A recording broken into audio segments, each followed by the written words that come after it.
అరుణోదయ స్తుతి కార్యక్రమంలో అనుదినము మాతో కలిసి దేవుణ్ణి స్తుతిస్తున్న మా ప్రియ సోదరి సోదరులకు అందరికీ మన ప్రభువును రక్షకుడు యేసుక్రీస్తు అమూల్యమైన నామమున అందరికీ ప్రేమతో వందనాలు. ఉదయకాల మన ధ్యానాంశము మనలను స్వతంత్రులుగా చేస్తుంది. మనలను స్వతంత్రులుగా చేస్తుంది. పరిశుద్ధ గ్రంథమైన బైబిల్లో నుంచి యోహాను సువార్త 8వ అధ్యాయము 31 నుంచి 36 వచనాలు మనం చదువుకుందాం.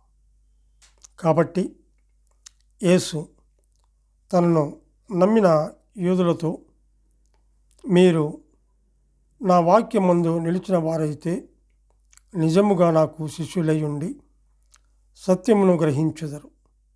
అప్పుడు సత్యము మిమ్మును స్వతంత్రులుగా చేయునని చెప్పగా, వారు, మేము అబ్రహాము సంతానము, మేము ఎన్నడూనూ ఎవనికిని దాసులమై ఉండలేదే, మీరు స్వతంత్రులుగా చేయబడుదురని ఎలా చెప్పుచున్నావని ఆయనతో అనిరి. అందుకు యేసు, పాపము చేయు ప్రతి వాడును పాపమునకు దాసుడని మీతో నిశ్చయముగా చెప్పుచున్నాను. దాసుడు ఎల్లప్పుడూ ఇంటిలో నివాసము చేయుడు, కుమారుడు ఎల్లప్పుడూ నివాసము చేయును. కుమారుడు మిమ్మును స్వతంత్రులుగా చేసిన యెడల మీరు నిజముగా స్వతంత్రులై ఉందురు అని చెప్పేసి చూస్తుంటున్నాం.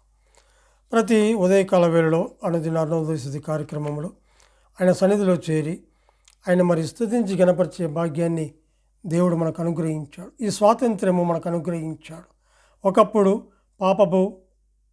పాపపు కట్టలో మరి ఊరి వెలుపల అంటే గవిని వెలుపల మరి పాపముల చేత అపరాధముల చేత చచ్చిపోయినటువంటి మనల్ని ఆయన సన్నిధికి తీసుకొని వచ్చడానికి ఆయన ఎంతగానో మన కొరకు మరి బాధ పొందినట్లుగా మనం చూస్తుంటున్నాం. అయితే మనల్ని స్వతంత్రులుగా చేస్తుంది ఈ వాక్యం. సత్యము మనల్ని స్వతంత్రులుగా చేస్తూ ఉంది. కొన్ని మాటలు మనం గమనించినట్లయితే రోమీయులకు రాసిన పత్రిక 6వ అధ్యాయము 18వ వచనం చదువుకుందాం. మరి సత్యమును మనల్ని స్వతంత్రులుగా చేస్తుంది. మరి ఎట్లా అంటే ఇక్కడ మనం కొన్ని మాటలు మనం చూద్దాం. రోమీయులకు రాసిన పత్రిక 6వ అధ్యాయము 18వ వచనం, పాపము నుండి విమోచింపబడి నీతికి దాసులైతిరి, ఇందుకు దేవునికి స్తోత్రము అని చెప్పి చూస్తుంటున్నాం. ఇక్కడ గమనిస్తే మనల్ని స్వతంత్రులుగా చేస్తుంది ఈ వాక్యం. సత్యము మనల్ని స్వతంత్రులుగా చేస్తుంది. అయితే ఇక్కడ మనం గమనిస్తే పాపము నుండి విడిపింపబడి నీతికి దాసులుగా చేస్తుంది. అందుని బట్టి మనం స్తుతించాలి. ఇదే 8వ అధ్యాయం 22వ వచనంలో కూడా చూస్తే, అయినను ఇప్పుడు పాపము నుండి విమోచింపబడి దేవునికి దాసులైనందున పరిశుద్ధత కలుగుటయే మీకు ఫలము, దాని అంతము నిత్య జీవము అని చెప్పి చూస్తుంటున్నాం. పాపము నుండి విమోచించబడి నీతికి దాసులైనటువంటి వారు. ఒకప్పుడు మనం ఎవరము అంటే పాపానికి బానిసలము, 2 సాతానుకు బానిసలు, 3 లోకానికి మనం బానిసలు, అంతేకాదు 4 అంధకార సంబంధమైన క్రియలకు మనం బానిసలముగా ఉన్నాం. శాపగ్రస్తమైన ప్రతి కార్యానికి మనం బానిసలముగా ఉన్నాం. కాబట్టి అటువంటి మనల్ని సత్యము మనల్ని స్వతంత్రులుగా చేసింది. పాపము నుండి, సాతాను నుండి, లోకము నుండి, మరి అంధకారము నుండి, శాపగ్రస్తమైన ప్రతి కార్యము నుండి, ఆ బానిసత్వము నుండి తప్పించింది. రోమీయులకు రాసిన పత్రిక 8వ అధ్యాయము 2వ వచనం గమనించినట్లయితే, 2వ వచనం, క్రీస్తు యేసునందు జీవమునిచ్చు ఆత్మ యొక్క నియమము పాప మరణముల నియమము నుండి నన్ను విడిపించను. ఎట్లనగా ధర్మశాస్త్రము దేనిని చేయజాలకపోయెనో దానిని దేవుడు చేశాను. ఇక్కడ మనం గమనిస్తే క్రీస్తు యేసు నందు ఉన్నవారికి ఏ శిక్షా విధి లేదు అంటూ క్రీస్తు యేసు నందు జీవమునిచ్చు ఆత్మ యొక్క నియమము మరి అంటూ పాప మరణముల నియమము నుండి నన్ను విడిపించను అంటున్నాడు. అవును, ఇక్కడ గమనించినట్లయితే పాప మరణముల నియమము నుండి విడిపించాడు. అందుని బట్టి మనం స్తుతించాలి. అంతేకాదు ఆత్మ యొక్క నియమము కలిగి ఉండాలి. ఎవరు కలిగి ఉండాలి? మనము.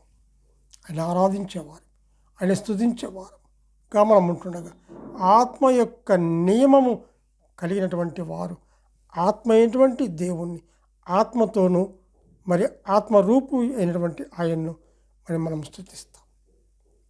ఆ స్వతంత్రత మనకిచ్చాడు. ఎందుకంటే ఒకప్పుడు పాపము నుండి మరి సాతాను నుండి అంధకారము నుండి మరి అగ్ని నుండి అంటే లోకము నుండి మరి తప్పించాడు. అటువంటి తప్పించినటువంటి దేవుడు గొప్పవాడు. నన్నే కాదు నిన్ను అందరినీ కూడా తప్పించినటువంటి దేవుడు గొప్ప దేవుడు. అందుకే గళితులకు రాసిన పత్రికలో మనం చూస్తాము కదా. గళితులకు రాసిన పత్రిక 5వ అధ్యాయము 1వ వచనం. ఈ స్వాతంత్ర్యము అనుగ్రహించి క్రీస్తు మనలను స్వతంత్రులుగా చేసి ఉన్నాడు. కాబట్టి మీరు స్థిరముగా నిలిచి మరలా దాస్యమును కాడి క్రింద చిక్కుకొనకూడి అంటున్నాడు. మనలను స్వతంత్రులుగా చేస్తుంది వాక్యమైనటువంటి దేవుడు. వాక్యమే సత్యం. దేవుడు సత్యవంతుడు, క్రీస్తు సత్యవంతుడు, మరి ఆత్మ సత్యం. అటువంటి సత్యమైనటువంటి దేవుణ్ణి ఉదయకాల వేళ మనం స్తుతిస్తుంటున్నాం. మనల్ని స్వతంత్రులుగా చేసింది ఎట్లా అంటే ఆత్మ యొక్క నియమం కలిగి మనకి ఇచ్చినటువంటి ఆ రక్షణ మనం కాపాడుకుంటూ చివరి యాత్ర వరకు మనం నమ్మకంగా ఇచ్చినటువంటి పనిలో ముందుకు సాగిపోవలసిన వారంగా ఉంటున్నాం. ఈ స్వాతంత్రం అనుగ్రహించి మనల్ని స్వతంత్రులుగా చేశాడు. 1. 2, దాస్యమును కాడి నుండి విడిపించాడు. అందుకు స్తోత్రం చెప్పాలి. దాసత్వము నుండి, పాపము నుండి, శాపము నుండి, లోకము నుండి, అంధకారము నుండి, శాపగ్రస్తమైనటువంటి కార్యము నుండి, ప్రతి విషయంలో నుండి మనల్ని తప్పించాడు. మనకు స్వతంత్రత అనుగ్రహించాడు. ఆ కట్లను తీసివేశాడు. ఆ యొక్క చీకటి నుండి తొలగించాడు. అందుని బట్టి మనం స్తుతించాలి. ఈ వాగ్దానము మనకు చేయబడింది. ఇట్టి సత్యము కలిగి అని మనం స్తుతించాలి. ఈ సత్యము యూదులు ఎరుగరు. మరి ఆ జ్ఞానము మరి దోషము, అజ్ఞానము, దోషము, పాపము, మరి ఆ భయంకరమైన దాస్యములో వారు ఉన్నారు. ఆనాడు ఇశ్రాయేలు వారు దాస్యం అనే కాడి కింద మరి వాళ్ళు చిక్కుకుపోయారు. దోషము, పాపము, మరి అజ్ఞానములో నిండిపోయినట్లుగా మనం చూస్తున్నాం. అయితే దేవుడు నమ్మదగిన వాడు. స్వతంత్రులుగా చేయడానికి ఆయన వచ్చాడు. స్వతంత్రత అనుగ్రహించాడు. దేవుడిని ప్రత్యేకపరిచాడు. దాస్యములో నుండి, చీకటిలో నుండి, మరణములో నుండి, అంధకారములో నుండి, లోకములో నుండి మనం తప్పించి వేరు చేశాడు. ప్రత్యేకించబడినటువంటి మనము ఆయన ఎంతగా మనం స్తుతించాలి. మనల్ని స్వతంత్రులుగా చేశాడు. అట్టి స్వతంత్రత మనకి అనుగ్రహించినటువంటి ఆ దేవాతి దేవుణ్ణి మనకు అనుగ్రహించాలి. ఆయన కార్చిన రక్తము ద్వారా మనకు స్వతంత్రత, ఆయన పొందిన గాయాల ద్వారా మనకు స్వతంత్రత కలిగింది. ఆయన శిరస్సుపై ముళ్ళ కిరీటం కొట్టబడింది, దాని ద్వారా మనకు స్వతంత్రత కలిగింది. వీపు నాగడి చాలా వల్ల దున్నబడినట్లుగా కొట్టబడి ఆ సాలలో ఉంచి ఆ రక్తము ద్వారా మన ప్రతి పాపమును కడిగి పరిశుద్ధులుగా చేశాడు. నీతిమంతులుగా చేశాడు. ఆయన కార్చిన రక్తంలో మన ప్రతి పాపమును కడిగి పరిశుద్ధులుగా చేశాడు. మరణించాడు, సమాధి చేయబడ్డాడు. లేఖనముల ప్రకారం 3వ దినమున మృత్యుంజయ లేచి తనకుడి పార్శ్వంలో కూర్చొని నీ కొరకు నా కొరకు విజ్ఞాపన చేస్తూ తిరిగి రానయ్య ఉన్నాడు. అట్టి దేవుణ్ణి ఉదయకాల వేళలో స్తుతించాలి. మనకు స్వతంత్రత అనుగ్రహించాడు.